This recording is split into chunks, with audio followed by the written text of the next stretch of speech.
பல்வினைகள் தீர்க்கும் திருமாலே, நெடியானே வேங்கடவா, நின் கோயிலின் வாசல் அடியாரும் வானவரும் அரும்பயரும் கிடந்து எங்கும் படியாய் கிடந்துன் பவளவாய் காண்பேனே என்ற குலசேகர ஆழ்வாரின் வரிகளோடு அன்னை தமிழின் பொற்பாதம் தொட்டு முதலில் வணங்கிக் கொள்கிறேன். சரணம் சரணம் கணபதியே, சக்தியின் மைந்தா கணபதியே, வரணும் வரணும் கணபதியே, வந்தே அருள்வாய் கணபதியே, முழுமுதற் கடவுளாம் விநாயக பெருமானையும் என்னப்பன் முருகனையும் கல்யாண வரதராஜ பெருமாளையும் என் நாவிலை நிறுத்தி நடுவர் உள்ளிட்ட அவையோர் அனைவருக்கும் என் வணக்கத்தினை தெரிவித்துக் கொள்வது உங்கள் அன்பு நண்பன் தமிழ் மகன் பாசிவ பிரகதீஷ்.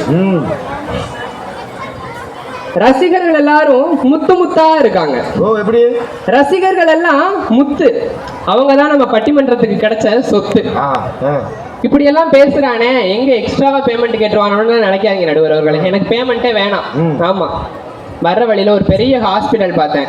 நானே மருத்துவத்துறையில சேர்ந்தவன்ல, ஒரு பெரிய ஹாஸ்பிட்டல் பார்த்தேன். அந்த ஹாஸ்பிட்டல்ல ஒரு வேலையும் 1 லட்சம் ரூபாய் சம்பளமும் மட்டும் வாங்கி கொடுங்க, அது போதும் எனக்கு. ஒரு வாரம் வேணா அட்மிட் பண்ண வைக்கிறேன். தலைப்பு பார்த்தோம்னா பக்தியையும் பண்பாட்டையும் வளர்ப்பது குடும்பமா கோவிலா. உறுதியா சொல்லலாம், கோவில் தான் பண்பாட்டையும் பக்தியையும் ஒன்று சேர வளர்க்குது அப்படின்னு. எப்படி தெரியுமா? இப்ப குடும்ப சுப நிகழ்ச்சிகள் எல்லாம் பார்த்தோம்னா முன்னாடி எல்லாம் சேலையை கட்டி புடவை கட்டி பெண்கள் இருப்பாங்க, ஆண்களை பார்த்தோம்னா வேஷ்டி சட்டை போட்டிருப்பாங்க. ஆனா இப்ப ஏதோ கோட்டு சுட்டான் ஃப்ராக்கான், அது நம்ம கலாச்சாரம் கிடையாது, அது நம்ம பண்பாடே கிடையாது. ஆனா ஆடை கலாச்சாரம் மாறி போச்சு. இப்ப அதே ஊர் திருவிழாக்களை நினைச்சு பாருங்களேன், எவ்வளவு அழகா இருக்கும் அந்த ஆடைகள் எல்லாம். அத்தை பொண்ணு மாமா பொண்ணு எல்லாரும் தலைக்கு குளிச்சு தலை நிறைய பூ வச்சு கழுத்து நிறைய நகை போட்டு கை நிறைய வளையல் போட்டு காலில் கொலுசு போட்டு நடந்து வந்தா, அந்த சேலையை கட்டி நடந்து வந்தா மனசெல்லாம் பூ பூக்கும், மனசே பூந்தோட்டமா மாறும்ல. நிறைய திருவிழாவுக்கு போயிருப்பா போல் இருக்கு. இவ்வளவு பேசுறேனே என்ன பண்ண, என் நிலைமை எப்படி தெரியுமா? எனக்கு இருக்க அத்தை பொண்ணெல்லாம் ஒண்ணு கை குழந்தையா இருக்கு, இல்லைன்னா கையில குழந்தையோட இருக்கு. கற்பனையா இருந்தாலும் எவ்வளவு அழகா இருக்கு தெரியுதா பாருங்களேன். அதே போல ஆண்கள் மட்டும் என்ன குறைச்சலா, வேட்டி சட்டையை போட்டு தொடர்ந்து வேட்டி எடுத்து கட்டி கையில காப்போட மீசையை முறுக்கி விட்டுட்டு காளையாட்டம் சுத்துவாங்க. பண்பாடு அந்த இடத்துல வளருது, நம்ம ஆடை பண்பாடு அப்படின்றது வளருது. அது மட்டும் இல்ல, சாமி வரும் பொழுது எங்களை மறந்து நம்மை மறந்து நம்ம கையெடுத்து கும்பிட்டு மெய் சிலர்க்க நிக்கிறோமே, அந்த இடத்துல பக்தி வளருதுங்க. நடுவர் அவர்களே, எனக்கு முன்னாடி பேசின அக்கா சொன்னாங்க, கௌசல்யா அக்கா சொன்னாங்க, சிவன் அப்பா, பார்வதி அம்மா, முருகன் அண்ணன் தம்பி, முருகனும் விநாயகரும் அண்ணன் தம்பின்னு சொல்லி கொடுக்கறதே குடும்பம் தான் அப்படின்னு. கரெக்ட் தான், சொல்லி கொடுக்குறாங்க குடும்பம்னு. கொஞ்சம் அவங்க குடும்பத்துக்குள்ள, அந்த சிவன் பார்வதியோட குடும்பத்துக்குள்ள போய் பார்த்தோம்னா எவ்வளவு சண்டை பாருங்களேன். சிவனுக்கும் சக்திக்கும் என்ன சண்டையா வரல? திருவிளையாடல்லையும் சண்டை, ஆடல்லையும் சண்டை, எல்லாத்துலயுமே சண்டை தான். அதே போல சண்டை போட்டு முருகனை தனியா போக வச்சாங்கல்ல. ஏன்னா நான் முருக பக்தன், எப்பவுமே நான் முருகனுக்கு சப்போர்ட் பண்ணணும்ல. ஒரு ஞான பழத்துக்காக முருகன் கோச்சுக்கிட்டு போனார், தனியா ஒரு பழனிய ஒரு படை விட கண்டாரு. இவ்வளவு சண்டையும் அந்த வீட்டுல இருக்கு. வீட்டுல குடும்பமா இருக்கும்போது சண்டை இருக்குங்க. அதே கோயில்ல தெய்வங்களா வந்துட்டாங்கன்னா எல்லாரோட கைகளும் சேர்ந்து நமக்கு அருளுமா இல்லையா? அங்க பக்தி வளரத்தனங்க செய்து. நடுவர் அவர்களே, நம்ம வீட்டுல எல்லாம் பார்த்தோம்னா, இப்ப போனா கூட வீட்டுல சன் மியூசிக்ல எல்லாம் பார்த்தோம்னா பாட்டு ஓடும், காத்து மேல காத்து கீழே, காத்து லெப்ட்ல காத்து சைட்ல அப்படின்னு. அதே போல இப்ப புதுசா ஒரு பாட்டு வந்திருக்கு, என்ன பாட்டு? தாத்தா வராரு கதற விட போறாரு அப்படின்னு. இதெல்லாம் வீட்டுல கேட்டுட்டு இருப்பாங்க. என்ன பாட்டு? தாத்தா வராரு கதற விட போறாரு. தாத்தா வந்து போயிட்டாரு. நடுவர் அவர்களே, என்னுடைய சொந்த ஊர் ராமநாதபுரம் மாவட்டம் உங்களுக்கு நல்லாவே தெரியும். அங்கெல்லாம் முளைப்பாரி திருவிழா அழகா நடத்துவாங்க. அதுல கும்மி பாடல்கள் எவ்வளவு அழகா இருக்கும் தெரியுமா? ஆத்து மணலிலே வீட்டை கட்டி அதில் 5-6 மாதமாய் சண்டை பண்ணி, ஆத்து மணலிலே வீட்டை கட்டி அதில் 5-6 மாதமாய் சண்டை பண்ணி, வேத்து முகம் பட்டு வாரார நல்ல வெள்ளி குஞ்சங்களை வீசுங்களே, தன்னன்னாதீனம் தன்னானே தனத்தான நாதீனம் தன்னானே, தன்னன்னாதீனம் தன்னானே தனத்தான நாதீனம் தன்னானே. கோட்டையிலே 2 வேப்பமரம் அது பூத்தாலும் பூக்கும் அம்மாயிரம்பூ. கோட்டையிலே 2 வேப்பமரம் அது பூத்தாலும் பூக்கும் அம்மாயிரம்பூ. கொண்டக்காரி நல்லத்தில் ஐயம்மாளுக்கு கொண்டு வந்த கூட மல்லிகைப்பூ. இந்த மாதிரி அழகழகான பாட்டெல்லாம் இருக்குங்க. இந்த பாட்டு ஒரு கைத்தட்டு கொடுக்கலாமே. இந்த கும்மி பாட்டுலாம் இப்போ நம்ம பாடுறதே இல்லை. கும்மி பாட்டு பாடுறது இல்லை, மம்மி பாட்டு பாடுறோம். எதையோ யூடியூப்ல போய் குழந்தைங்களுக்கு பாட்டை கற்றுக் கொடுத்து அது கன்றாவி பாட்டாக இருக்குது. இதெல்லாம் அந்த காலத்தில் வந்து அவ்வளோ அழகாக இருக்கும். இந்த கும்மி பாட்டு நீங்கள் கூட வடபத்திர காளியம்மன் கோயில் இருக்குது. அங்கே மார்ச் மாதம் பங்குனி உத்திர திருவிழா பண்ணுவாங்க. அங்கே பார்த்தீங்கன்னா 1 மாத காலம் பெண்கள் மாலை நேரங்களில் அந்த முளைப்பாரியை வச்சுட்டு கிராமத்தில் பண்ணுற மாதிரியே இன்றைக்கோ பாடக்கூடிய அந்த முளைப்பாரி பாடல்கள் தான் நம்முடைய பக்தியும் பண்பாட்டையும் வளர்த்துது. நடுவர் அவர்களே, நான் இந்த பாட்டு பாடும்போது இதுதான் நம்முடைய பண்பாடு. இந்த கும்மி பாடல்கள்லாம் பாடுறது நம்முடைய பண்பாடு.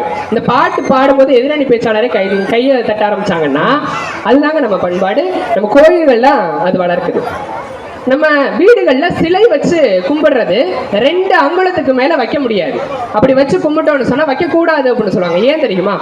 வீடுகளில் 2 அங்குலத்துக்கு மேலே சிலை வச்சு கும்பிடக்கூடாது சாமி சிலைகளை. ஏன்னா 2 அங்குலத்துக்கு மேலே அளவு போச்சு அப்படின்னு சொன்னால் அந்த சாமி சிலைகளுடைய விக்கிரகங்களுடைய அளவு 2 இன்ச்சுக்கு மேலே போச்சுன்னா சக்தியானது ரொம்ப மிகுதியாக இருக்கும்.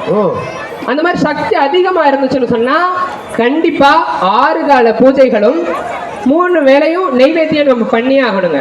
இதே நம்ம வீட்டில் வச்சிருந்தோம்னு சொன்னா நம்ம வெளியில ஏதாவது வேலையா போவோம். குடும்ப நிகழ்ச்சிகளாவே இருக்கட்டுமே, எல்லாரும் குடும்பமா வெளியில போயிடுவோம். வீடையும் பூட்டிடுவோம், பூஜை அறையும் பூட்டிடுவோம். நம்ம பசியோட இருப்போமா? நம்ம குளிக்காம இருப்போமா? இருக்க மாட்டோம். ஆனா அந்த சாமியை நம்ம விட்டுட்டு போயிடுவோம். அங்கனே குளிக்க அவங்களுக்கு வந்து பூஜைகள் பண்ணாம நெய்வேத்தியம் வைக்காம போயிடுவோம். ஒரு நல்ல கைத்தல் கொடுங்க. எவ்வளவு விஷயம் பாருங்க. நம்ம ஊருக்கு போகும்போது சாமி சிலையை போட்டு போயிட்டு சாமி பட்டியா இருக்குமா? அப்ப என்ன பண்ணோம்? அதுக்கு தான் 2 அங்குலத்துக்கு மேலே வைக்கக்கூடாது. இந்த மாதிரியெல்லாம் இருக்கு. ஆனா கோயிலை யோசிச்சு பாருங்களேன். கோயில் கட்டுறது அவ்வளவு எளிதான விஷயம்லாம் கிடையாதுங்க. கோயில் கட்டுறதுக்கு 9 கோவிலுடைய அந்த சக்தியானது, அந்த பார்வையானது எங்க படுதோ அங்கதான் கோயில் கட்ட முடியும் அப்படின்னுவாங்க. அப்படி கோயிலை ஒரு ஆள் 2 ஆள் கட்ட மாட்டாங்க, ஊரே சேர்ந்து கட்டும். ஒரு ஆள்னால பூஜை பண்ண முடியலனாலும் இன்னொரு ஆள் பூஜை பண்ணி அதை சிறப்பா நடத்துறாங்களா இல்லையா?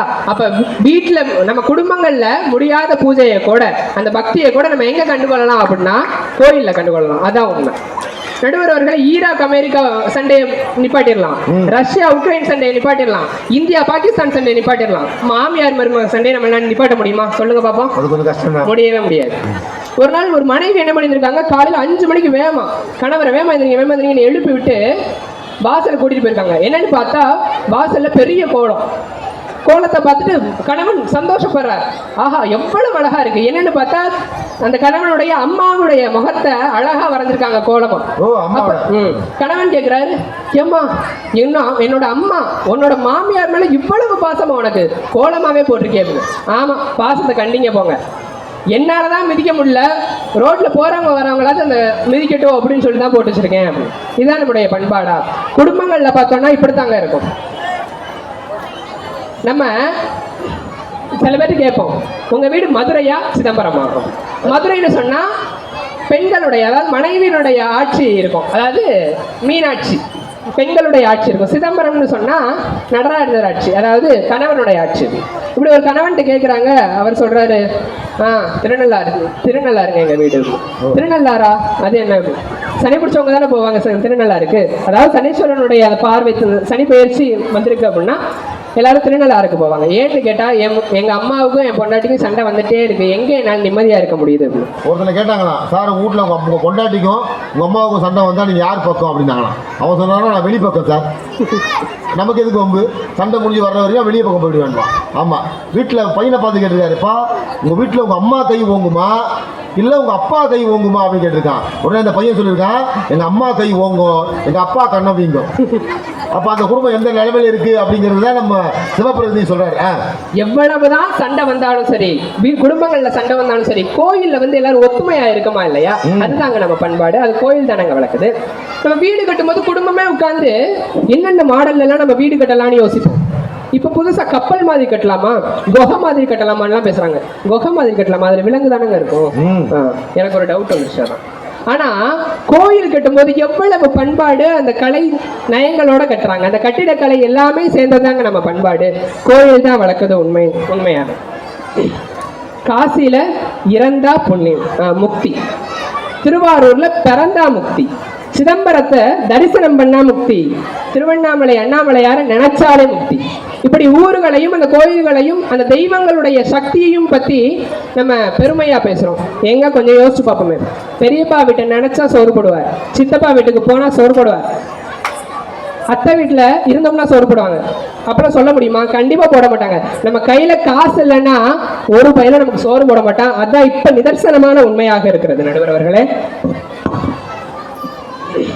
90s கிட்ஸ் எல்லாம் ரொம்ப பாவங்க. எப்படி? ஆமா, கல்யாணமே ஆக மாட்டேது இப்ப.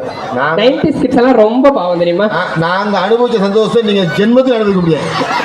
நாங்க அனுபவிச்ச 19க்கு முன்னாடி நாங்க அனுபவிச்ச சந்தோஷத்தை இன்னைக்கு பிறந்தவங்க 1008 வசதிகள் இருந்தாலும் சரி, ஆடி கார் இருந்தாலும் சரி. ஆனா 90க்கு முன்னாடி நைட்டு 12:45 மணிக்கு போற 56 பஸ், 12:10 சென்ட்ரலில் கிளம்புற மின்சார ட்ரெயின், 100 நாள் ஓடினமல்ல ஒரு தலை ராகம் போன்ற படங்களை வாழ்ந்து எங்களுடைய 90s காலம் தான் இந்த உலகத்திலேயே பொற்காலமான காலம். 6 மணி ஆட்டத்துக்கு வந்து டிக்கெட் கிடைக்கலாம், அப்படியே நின்று நைட் ஷோ பார்ப்போம். நைட் ஷோவுக்கு டிக்கெட் கிடைக்கலாம், தேட்டர் வாசப்பள்ளியே படுத்துட்டு மறுநாள் காலை காட்சியை பார்த்துட்டு தான் வீட்டுக்கே போவோம். காரணம், வீட்டில் இருக்கவங்க எனக்கு தேட மாட்டாங்க. ஏன் தெரியுமா? எங்கள் பிள்ளைகள் மீது எங்களுக்கு நம்பிக்கை இருக்கிறது. எங்கள் பிள்ளை நாளைக்கு கண்டிப்பாக வந்து விடுவான் என்ற நம்பிக்கை இருக்கு. இன்னைக்கு கையில போன் இருந்தா கூட பிள்ளைங்க மேல நம்பிக்கை இல்லாத காலம் தான் உங்க காலம். ஆனா எங்க காலம் அப்படிப்பட்ட காலம் கிடையாது. ஆகவே 90s கிட்ஸ் ரொம்ப பாவம். குடும்பமே கைவிட்டாலும், உனக்கு கல்யாணம் பண்றதுக்கு பொண்ணே கிடைக்கலப்பான்னு குடும்பமே கைவிட்டாலும் சாமி கைவிடாதுங்க, கோயில் கைவிடாது. கல்யாண வரதராஜ பெருமாள், கல்யாண முருகன்னு பல தெய்வங்கள் இருக்கு. அங்க போய் விளக்கு போடுங்க, வேகமா கல்யாணம் நடக்கும். சொல்றமா இல்லையா? அதை வளர்க்கிறது கோயிலா தானங்க இருக்கு. நடுவர் அவர்களே, பக்தின்னு பேசினா கண்ணப்பரை பத்தி பேசாம இருக்க முடியாது. எவ்வளவு அருமையான நபர் அவர். கண்ணப்பருக்கு தெரியாது எப்படி சாமியை வழிபடணும் அப்படின்றது தெரியாது. அவருக்கு தெரிஞ்ச மாதிரி வழிபடுறாரு. எப்படின்னா, அவரு சிவலிங்கத்தை அபிஷேகம் பண்றது கூட தன்னுடைய வாயில தண்ணி எடுத்துட்டு வந்து சிவலிங்கத்து மேல துப்புவார். அவருக்கு தெரியாதுங்க எப்படி வழிபடணும் அப்படின்றது தெரியாது. ஆனா அதையும் ஏற்றுக்கொள்வார் தெய்வங்கள், அதையும் இறைவன் ஏற்றுக்கொண்டாரு. இதே இது நம்ம சொந்தக்காரங்க நம்ம குடும்பத்துக்குள்ள யார் மேலேயே நம்ம இந்த மாதிரி பண்ணோம் நான் விட்டு வைப்பாங்களா? ஏன்டா துப்புன்னு நம்மளை அடிக்க வர மாட்டாங்க. ஒரு சீர் கொடுக்கறது சொல்லுவாங்கல்ல, வீட்டுல இருந்து பெண் நம்ம ஒரு பெண்ணை வந்து கட்டி கொடுத்துட்டோம் அப்படின்னா, நம்ம வீட்டு பெண்ணை கட்டி கொடுத்துட்டோம்னா நம்ம வீட்டுல இருந்து சீர் அனுப்புவோம். அந்த சீரை நம்மளே மறக்கலாம். அதாவது குடும்பங்கள்ல இருக்கிறவங்க ஏதோ ஒரு சூழ்நிலையால மறந்து விடலாம். ஆனா இன்னமும் திருச்சி மாவட்டத்துல சமயபுரம் அப்படின்ற கோயில்ல மாரியம்மன் இருக்காங்க. அங்கேயே திருச்சி மாவட்டத்துல ஸ்ரீரங்கம் கோயில்ல அரங்கநாத சுவாமி இருக்காரு. அங்க இருக்கக்கூடிய அரங்கநாத சுவாமி திருக்கோவில இருந்து சீரானது வருடம் ஒரு முறை அந்த சமயபுரம் மாரியம்மன் கோயிலுக்கு போகுதுன்னா அது நம்ம பண்பாடு. அதை வளர்க்கிறது கோயிலாக தான் இருக்கிறது என்று சொல்லி நடுவர் அவர்களே, நம்ம சொல்லிக் கொடுப்போம். குடும்பங்கள்ல எல்லாம் அத்தை வீடாகாது, மாமா வீடாகாது, சித்தப்பா வீடாகாது, பெரியப்பா வீடாகாதுன்னு சொல்லுவாங்க.